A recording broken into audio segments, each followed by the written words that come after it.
Hey, welcome, brothers and sisters. Thank you for joining me to talk about Space Marine 2. I just saw yesterday that there's some new articles out about patch 5.0, and I just wanted to just run through, what's in it. I think it's going to be great. I think I saw that it's due out in the first half of December, so really that's the next 2 weeks. And normally they release it on Thursdays, so I'm really looking forward to it. It looks like we could have it on the 5th, which would be pretty awesome. Any new content I think is going to be good. So let's see what it says.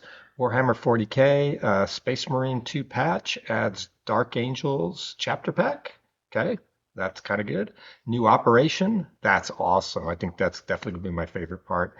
And then a new Chaos enemy. Also good. And then what else we got here? The Lion, the Obelisk, and the Zangor. All right. Yeah. So, we've got that the game has confirmed that it sold 5 million copies. Wow, that's a lot of players. Hopefully, they can keep adding content so people will keep playing it and not get bored. But 5 million. This game is definitely a hit, a commercial success at 5 million. There's no doubt about it. Patch 5.0 is due out in the first half of December. This makes the previously released Neo Volkite pistol that people were using to recreate Ghostbusters available in PvP. So PvP players will like that. They're getting something new. I see a lot of PvP players, complain that the devs don't give them much love. Me personally, I don't play PvP, so this doesn't matter to me. It's just not my thing. But if it's your thing, hey, you're going to get a new pistol to play with, and that should be a good thing. It also contains the hotly anticipated Dark Angels chapter pack alongside the new Operation Obelisk. So for people who like cosmetics and Dark Angels, this is pretty awesome. And for me, I'm really looking forward to the Obelisk. I'm not as concerned with the Dark Angels specifically myself. The Dark Angels chapter pack also has the Dark Angels Champion, which is a unique armor set and banner for the Bullet class. I really want to see that. The banner, what does that banner look like? That could be really good. It looks really good here. The only negative I would say is generally with the chapter packs, you can't customize them. So it's kind of like in the Ultimate Edition, you could get a heavy champion pack, and so you couldn't mix and match any of the pieces. You couldn't recolor any of them. So that's kind of a negative for me. So I probably wouldn't use the champion pack myself. But hey, if you're one of those guys who wants to collect them all and have all your guys in a champion armor, I think people that like to do that kind of stuff will really be looking forward to it. As confirmed in a forum post, 3 weapons will also receive exclusive visuals based on the Dark Angels chapter: the auto bolt rifle, the plasma pistol, and the power sword. So, unfortunately, it's the auto bolt rifle. Nobody likes playing with that. I pretty much find it's very, very rare to see anyone running an auto bolt rifle. It's probably the weakest rifle in the game, and only, I think only the tactical can use it. So, and tactical definitely has better options. So that's not going to get much use. But the plasma pistol and the power sword and the shield, people will definitely like that, especially if you're into the Dark Angels. I think the shield is awesome. That's kind of my favorite. I do like the sword too, but I'd probably keep running the Survivor sword that you got from completing the lethal missions. I kind of like that chipped up look, but I think this is also a good option. I do like the plasma pistol skin. I think I probably would run that. There's a good chance I'd run that on Bulwark, especially if I was running, a Dark Angel themed Bulwark, which I very well might do. So I think those are definitely good options for people who like those kind of cosmetics. The Dark Angels chapter pack includes the heraldry items of the second foundings and successor chapters of the Dark Angel. That's good. So you get the Angels of Absolution, the Angels of Redemption, the Angels of Vengeance, the Unnamed, the Blades of Vengeance, the Cowled Wardens, the Bringers of Judgment, and the Angels of Defiance. Here they all are. I kind of like the kind of split look, like green and white, and the crisscross. So I think these are great if these are the kind of armies that you like to paint and play on the tabletop. Or this is your favorite. If Dark Angels or their successors are your favorites, I think this is great. There's even something for the purple folk in here. Um, it looks pretty good to me. The only thing I don't know about this is this going to be a free add-on? It looks like it's going to be free. And so you'll just be able to buy this with requisition coins out of heraldry. So that's good. So I'm hoping that that's the case. And that because then I definitely will probably use some of these pieces on some of my builds.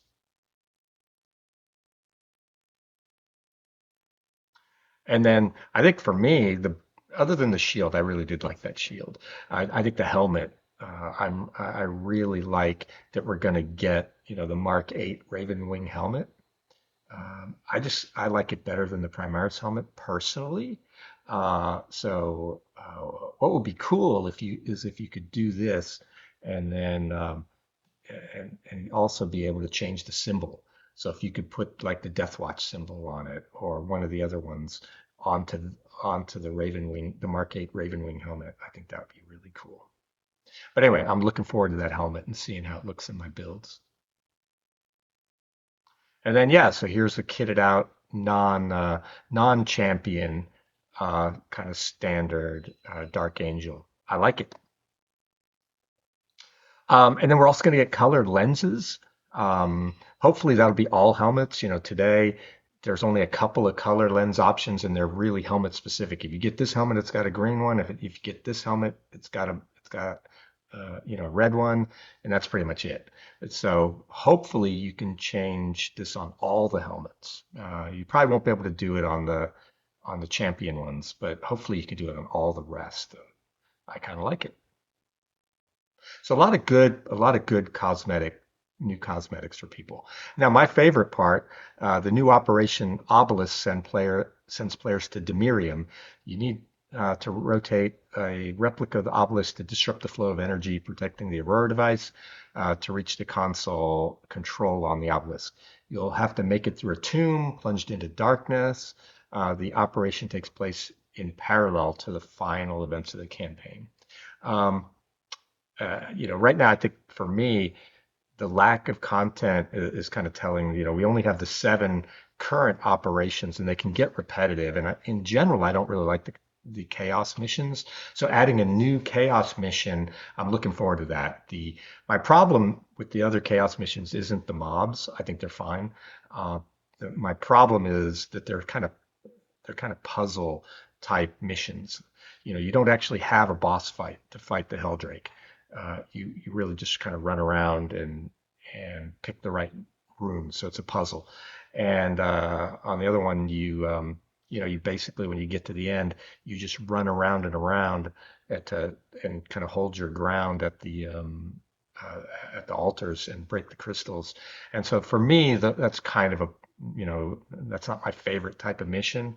So for me, getting a new mission is great. Hopefully there'll be a good boss fight in it. That's what I would really like. So we'll see.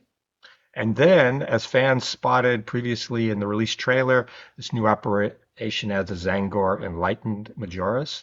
Uh, in fact, the Zangor will appear in every PvE with Chaos. So I might have to go back and play those other ones just to see what they're like. So it looks pretty cool. It looks like a little bit like it's a Zangor instead of a Chaos Marine sorcerer, flying around on a disc. And if you go out to the Warhammer website, it says that the Zangor Enlightened are arrogant creatures who can see the lessons of the past as easily as mortals see daylight. Some even soar into the battle atop bizarre-bladed constructs known as the discs of Zinch, gleefully unnerving foes by cawing their most terrible failures and sins as they strike with gilded spears. So I'm looking forward to what their special attack might be. Is there kind of a time stop or something like that? are they able to implement something like that in their special attack? If they did, that would be pretty awesome. But so yeah, I'm looking forward to fighting these guys and seeing how tough they are. And then finally, the patch adds frame generation DLSS and FSR3 support. It's also worth noting, yeah, they put this as a minor thing. This isn't a minor thing. That patch 5.0 will trigger the announced mods block to public PvE. Mods will remain available to use in PvE, however. Yeah, this is going to annoy a lot of people. A lot of people like to mod their Space Marines. I don't, but some people do. And I think it's kind of weird that in this game, they're really a melee class, but having them take a different, like a heavy bolt pistol, or seeing uh, a heavy bolter from the heavy on an assault is kind of weird. Um, so modding them up is not really for me, but people that do like that are not going to like it. But I think the excuse I saw they gave was they said it corrupted save files occasionally for not just the modder, but also for people in the PvE session with them. And if true, then that's legitimate. But it's still going to annoy the modder community. Meanwhile, Sabre has finally confirmed Space Marine 2's PS5 Pro specs. Although it'll also come with a disappointment to see that the game does not run at 60 frames per second, so it looks like it's only going to run at 30. Um, even on Sony's $700 mid-gen console refresh. So here are the specs here. I'm not going to go through it all, but a lot of people aren't going to really like this. It you know, looks like that definitely will be, disappointing. And then it's a busy time for Space Marine 2. Story is set to continue with Amazon's Secret Level anthology series in December 10th to coincide with Space Marine 2 Animation's release on Prime. You also have exclusive rewards available starting December 10th through Twitch drops. So if you're into Twitch drops, look out for that. It's probably going to be different cosmetics that you can only get over there. Um, and I think them releasing a new Prime Video release of Space Marine 2 is going to be pretty awesome. I think I heard Titus is going to be in it. So and yeah, Titus has got to be he's going to go down in history as one of the greatest Space Marines of all time. So I'm going to have to follow his story and see how that keeps going. Um, and then, last but not least, what we got here in September, their Sabre's chief creative officers told IGN how the breakout success of Space Marine 2 had changed everything for the company. Eagle-eyed fans have spotted Space Marine Chapter now all but uh, confirmed to get a cosmetic pack after the Dark Angels 2. Yeah, so if you've got 5 million people buying this game, that's, I'm sure, a lot more money than the company budgeted. So we can expect to see more DLCs come out. They'll just, it's going to be great. They're going to add to the roadmap. We'll see more content. We'll see more cosmetics, added to the roadmap, and people will want to buy that stuff, and Saber will want to sell it. And then who knows? Maybe there'll be a Space Marines 3 in a couple of years. So I'm looking forward to how it goes, and I think this is going to bring a lot of new people into Warhammer. So I think this is it's kind of an exciting time if you're a Warhammer fan, and then if you're just a game fan, this is a great game. It definitely gets the thumbs up from me. Anyway, thanks for spending the time with me, brothers and sisters. I enjoyed it. If you want to see me make more Space Marines content, please do like and subscribe. Push the bell. You guys know what to do, and put in the comments if there's something else you'd like to see me do or change, and I will. All right, for the Emperor, courage and honor. Bye.